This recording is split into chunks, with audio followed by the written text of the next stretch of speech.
on est parti d'en haut, en fait là on est descendu juste dans la pente en tournée au nord, en contrebas du point haut où on était.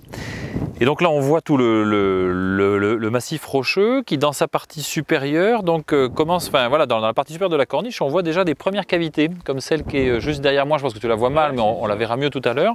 Donc c'est ces cavités là, on est vraiment sur les cavités qui sont les plus hautes en altitude, qui doivent correspondre aux moments les plus hauts du lac qui vient battre contre la corniche de ce rocher et qui creuse ces cavités.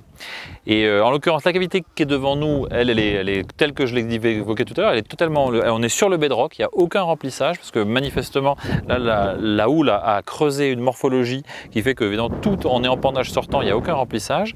En revanche juste en contrebas, c'est là où on voit toute la foule attroupée, on a une partie de notre équipe et puis tous nos amis du village d'à côté qui sont venus nous voir.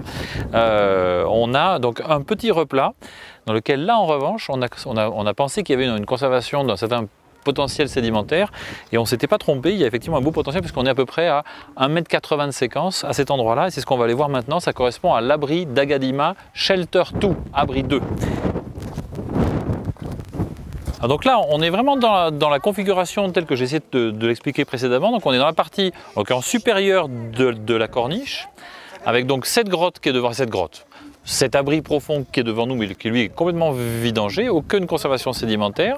Et dans la partie inférieure, un autre réseau d'abris comme celui donc, dans lequel on a fait le sondage et qui est juste je dirais, à l'aplomb, ou plutôt qui surplombe, pour être plus précis, la pente, tac, elle avec une pente assez marquée, en l'occurrence vers le nord.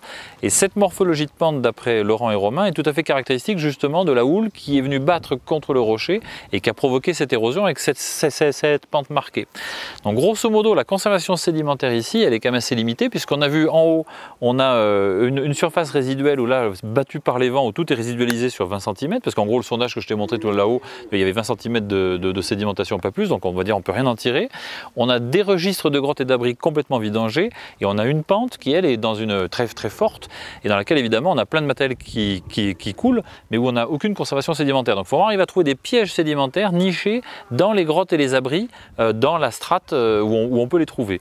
Et c'est ce qu'on espère, enfin c'est pas ce qu'on espère, c'est ce qu'on a trouvé ici, dans une configuration qui restera à regarder très près avec Laurent et Romain, mais qui donne l'impression, tu vas le voir tout à l'heure, que peut-être ici en fait ce qu'on a c'est vraiment comme une grotte décalotée en fait.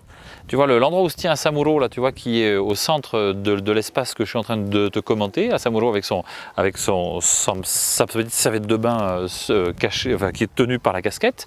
En fait on a d'un côté on a le départ de voûte, de l'autre en face à 3-4 mètres, même pas, on a le retour de rocher sur lequel est assis par exemple Clément au second plan, puis tous les enfants qui sont là. Et entre les deux en fait on a vraiment un vide comblé de sédiments.